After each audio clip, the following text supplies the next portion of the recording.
Ternyata begini nih kisah asal muasal wewe gombel. Ada yang udah pernah dengar belum? Ternyata wewe gombel itu adalah seorang.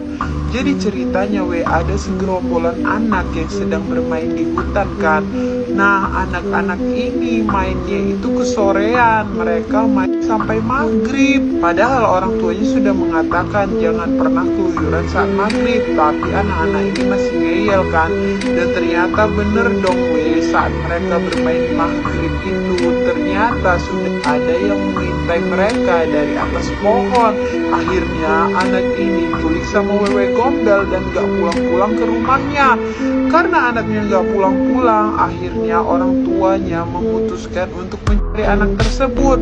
Karena gak menemukan anak itu, akhirnya orang tuanya meminta bantuan warga kampung untuk mencari anaknya. Gak pun keliling kampung untuk mencari anak. Nah, setelah warga berkeliling kampung dan berpencar mencari anak tersebut, akhirnya mereka menemukan anak itu di balik semak belukar gitu Dan saat ditemukan anak ini dalam kondisi pingsan gitu kan. Akhirnya anak itu pun dibawa orang tuanya pulang ke rumah. Saat di rumah setelah sadar, pas ditanya katanya anak ini gak sadar dia itu kenapa bisa pingsan dan kenapa bisa ada di semak belukar tersebut.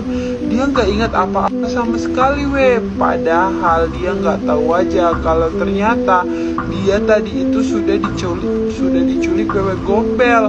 Nah, kata ibu si anak ini, ternyata wewe gombel itu dulunya adalah seorang wanita biasa yang memiliki suami kan. Tapi si wewe gombel ini gak bisa memiliki keturunan. Akhirnya dia ditinggalkan oleh suaminya karena dia tidak bisa ngasih keturunan untuk suaminya kan.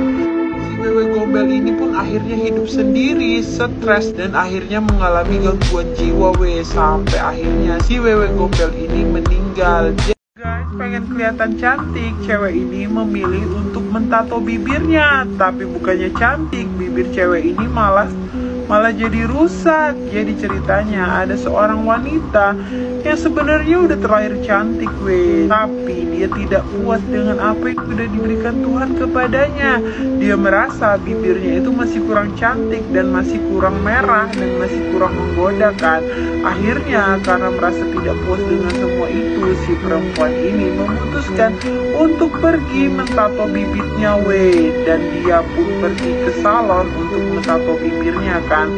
Setelah dia mentato bibirnya, dia merasa langsung pede karena katanya bibirnya itu langsung jadi merah, cantik, merona dan menggoda gitu kan. Dia pun sangat-sangat pede pulang ke rumahnya Tapi anehnya setelah beberapa hari dia merasa ada yang aneh dengan bibirnya Dia merasa bibirnya itu mulai mengering. Nah, bibirnya kan mulai kering gitu, tapi keesokan harinya kondisi bibirnya itu malah semakin parah.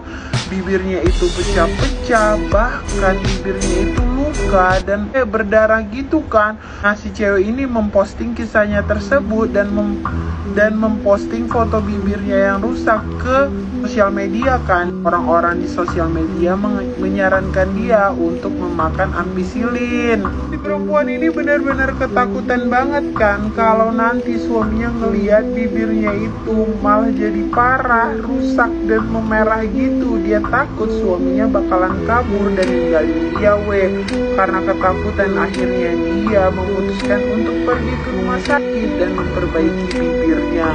Jadi buat kalian yang masih kurang bersyukur dengan apa yang sudah kalian miliki sekarang, bersyukurlah karena belum tentu apa yang kalian rubah itu